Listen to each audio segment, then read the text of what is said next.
मैंने डाल दी है। तो चलिए इस वीडियो में हम पार्ट 2 स्टार्ट करते हैं। जैसा आपने देखा कि हुआ वायु के अंदर काफी ज्यादा जोर जोर से बिजलियां गिरने लगती हैं और इस चीज को देखकर बीस्ट डरने लगता है और यह यहाँ पर इतनी ज्यादा स्ट्रांग एनर्जी को देखकर काफी ज्यादा हैरान होता है और इसे ऐसा लगता है कि ये इसके द्वारा अट्रैक्ट हुई है और ये ऐसे ही अपनी तारीफ करने लगती है। और तभी हम देखते हैं कि एक लाइट बाल हुआ युवाओं के अंदर जाने लगती है, लेकिन यह विष्णु से देख लेता है और गुस्से से कहता है, तुम्हारी हिम्मत कैसे हुई इस बंदे के लिए मुझे फाइट करने की, और अब मैं तुम्हें दिखाऊंगा आखिर 1 मिलियन ईयर्स बिस्ट कितनी पावरफुल होती है। इसके बाद हम देखते हैं कि वो बेस्ट उसको रोकने के लिए अपनी पूरी पावर लगा देता है, लेकिन वह एनर्जी बिस्ट को दूर फेंक देती है और वो एनर्जी आवाज कहती है, मैं ऐसा इकलौता हूँ, मेरे पास इतनी पावर है कि सूरज चंद और तारों को अपनी मुट्ठी में कर सकता हूँ और मैंने बिल्कुल भी एक्सेप्ट नहीं किया था कि मेरे अंदर जरा सा भी सोल बैठ जाएगी। इसके बाद यह पावर हुआ युवाओं के बॉडी के अंदर चली जाती है। इधर इस बीस्ट के पसीने छूट हुए होते हैं और वह कहता है, कितनी ज्यादा टेरिफाइंग पावर है, मुझे इतनी ज्यादा मुसीबत का सामना करने के बाद एक स्पिरिचुअल ह्यूमन मिला था, लेकिन यह एनर्जी इसके लिए फाइट कर रहा है। ये काफी ज्यादा गलत बात है, लेकिन इस नील बाल वाली लड़के नाक मुंह से खून निकालने लगा है और अगर मैं इसके साथ और ज्यादा लड़ता हूँ तो ये लड़का मारा जाएगा। जिसके बाद बेस्ट लड़ाई छोड़कर इसके साथ ही एडजस्ट करने का डिसाइड करता है और साथ ही कहता है कि अब मैं उनसे फ्री हूँ जो मुझे खाने की तौर पर देखते हैं और वो लोग अब मुझे नुकसान नहीं पहुँच सकते। जिसके बाद हम हुआ युवाओं को किसी और जगह पर देखते हैं जहां वह हैरानी से कहता है, क्या यह सपना है या फिर मैं मार चुका हूं। ये सुनकर वो बेस्ट कहता है, नालायक, यह सपना नहीं है, यह तुम्हारा स्पिरिचुअल सी है और अब से यही मेरा घर है। और इधर हुआ यू हैव चौंकने की वजह से नीचे गिर जाता है और फिर कहता है कि क्या तुम वही बेस्ट हो। यह सुनकर वो वेस्ट हुआ युवाओं को पीटते हुए चुप रहने के लिए कहता है और कहता है कि गधे में वही स्पिरिट बेस्ट हो और क्या तुम्हें अभी तक नहीं पता है कि यहाँ पर क्या हो रहा है, आखिर यह कितना बड़ा बेवकूफ है और क्या तुम यह जनाना नहीं आप चाहते हो मुझ में जैसे कोई बॉडी के अंदर इंटर करना चाहता है। इस पर हुआ यू हैव कहता है, तुमने ही तो कहा था ना कि मैं तुमसे कुछ ना पूछो। जिसके बाद ये स्ट्रगल से भारी हुई है पिक स्टोरी को सुनता है और हूँ आर यू हो कहता है, इसने तो मुझे इग्नोर करके बोलना शुरू कर दिया। और तभी वो बिस्ट कहता है, इस लैंड के नॉर्थ पार्ट में सबसे ज्यादा ठंडी जगह पर यह पैदा हुआ है और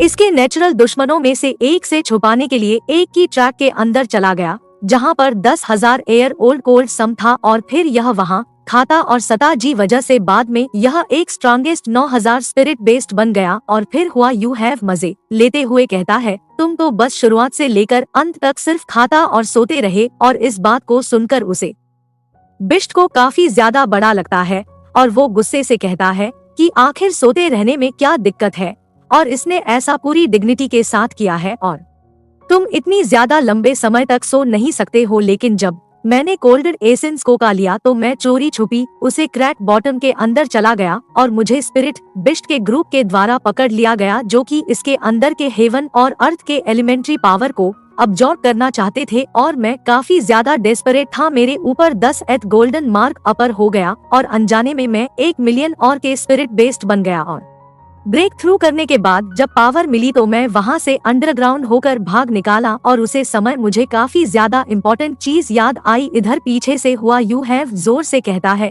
तुम उनसे बदला लेना चाहते जो तुम्हें बोली करते थे। इस पर वो बिस्ट कहता है, नहीं, मैंने बस अपने नाम को बदलकर स्काई ड्रीम आइसक्रीम रख लिया। और इसकी इस बात को सुनकर हुआ युवाओं को काफी बड़ा झटका लगा होता है और तभी वह बिस्ट कहता है, लेकिन तुम्हारे टैलेंट इतना ज्यादा बेकार है, मैं अपने ऊपर 9 सीड्स लगाया है जिससे कि तुम इस पावर को संभल सको। और फिर हुआ युवाओं कहता है, मुझे माफ करना, मैं अपनी पूरी कोशिश करूंगा, लेकिन तुम्हारे बड़े में इतना कुछ जान के बाद तो तुम्हारे बड़े यह सही रहेगा कि जब से तुमने जन्म लिया है तब से लेकर अब तक तुमने एक भी एनिमी को नहीं मारा है। ये सुनने के बाद बेस्ट को काफी बड़ा झटका लगा होता है और वह कहता है, आखिर तुम्हें इस तरह से बोलने की हक किसने कर दिया। और फिर वह रोटी हुए और चिल्लाते हुए कहता है, मैं सता रहा और सेहत रहा, मुझे पता है कि तुम्हें मुझ में पर बिल्कुल भी विश्वास नहीं है, लेकिन वास्तव में मैं काफी ज्यादा ऑसम हूँ और लड़के तुम बिल्कुल भी नहीं समझते हो कि मैं तुम्हारी फ्यूचर को कितना ज्यादा अमेजिंग बना सकता हूँ। और इसकी इतनी ज्यादा इमोशन बटन को सुनकर हुआ युवाओं कहता है, मैं तो सिर्फ बोल ही रहा था और इससे मेरी और कोई मतलब नहीं था। इस पर वो बिष्ट निरसा होते हुए कहता है, मुझे इस तरह के चीजों से बड़ा लगता है, लेकिन मैं तुम्हारे स्पिरिट रिंग बन चुका हूँ। यहाँ तक कि तुम मुझे हल्के में भी लेते हो तब भी तुम कुछ बादल नहीं सकते हो और तुम्हें मुझमें पर कितना ज्यादा हंसना है। हंस लो। यह सुनकर हुआ यू हैव चिल्लाते हुए कहता है, बेकार की बकवास करना बैंड करो, मैं तुम्हें कम नहीं समझ रहा हूँ और मुझे बिल्कुल भी परवाह नहीं है कि तुम्हें क्यों बड़ा लगा है, क्योंकि मैं हर टाइम भीग रहा हूँ। मैं जानता हूँ कि तुम्हें कितना ज्यादा स्ट्रांग रहना पड़ा होगा उन सभी मुश्किलों को सहने के लिए जब तुम कमजोर थे, लेकिन इस चीज को वह नहीं समझ सकते हैं क्योंकि तेज दादा और तेज पंजों के साथ जन्म लेते हैं। तुमने इस चीज को 10,000 साल तक रहा है, जो कि किसी भी इंसान के लिए काफी बड़ी अचीवमेंट है और मुझे लगता है कि तुम काफी ज्यादा अमेजिंग हो। आर यू हो के यह सब बातें सुनकर बेस्ट इमोशन हो जाता है और वो कहता है कि तुम्हारे खाने का मतलब ये है कि भाग्य ने हमें एक साथ मिलाया है, लेकिन मैं तुम्हें एक और स्पिरिट को लेने दे सकता हूँ। इस पर हुआ युवाओं कहता है, तो फिर मेरे पास टोटल कर स्पिरिट रिंग हो जाएंगे। ये सुनकर वह बिष्ट कहता है, हालांकि अभी मुझे उसे एनर्जी की चिंता है और मुझे लगता है कि यह काफी गहरी नींद में सो गया होगा और यह सोल का जरा सा हिस्सा है। अभी के लिए यह वीक है, लेकिन यह काफी ज्यादा हाई रैंक का है। इसका मैं कुछ भी नहीं कर सकता हूँ, लेकिन तुम चिंता मत करो और कुछ भी क्यों ना हो जाए, जब यह उठेगा तब मैं तुम्हें किसी भी सिचुएशन में प्रोटेस्ट करूंगा। इतना कहते ही आज का हमारा पार्ट 2 यही पार खत्म हो जाता है और पार्ट 3 तुरंत ही चैनल पर अपलोड हो जाएगा। तो चैनल को सब्सक्राइब कर लेना। Okay bye.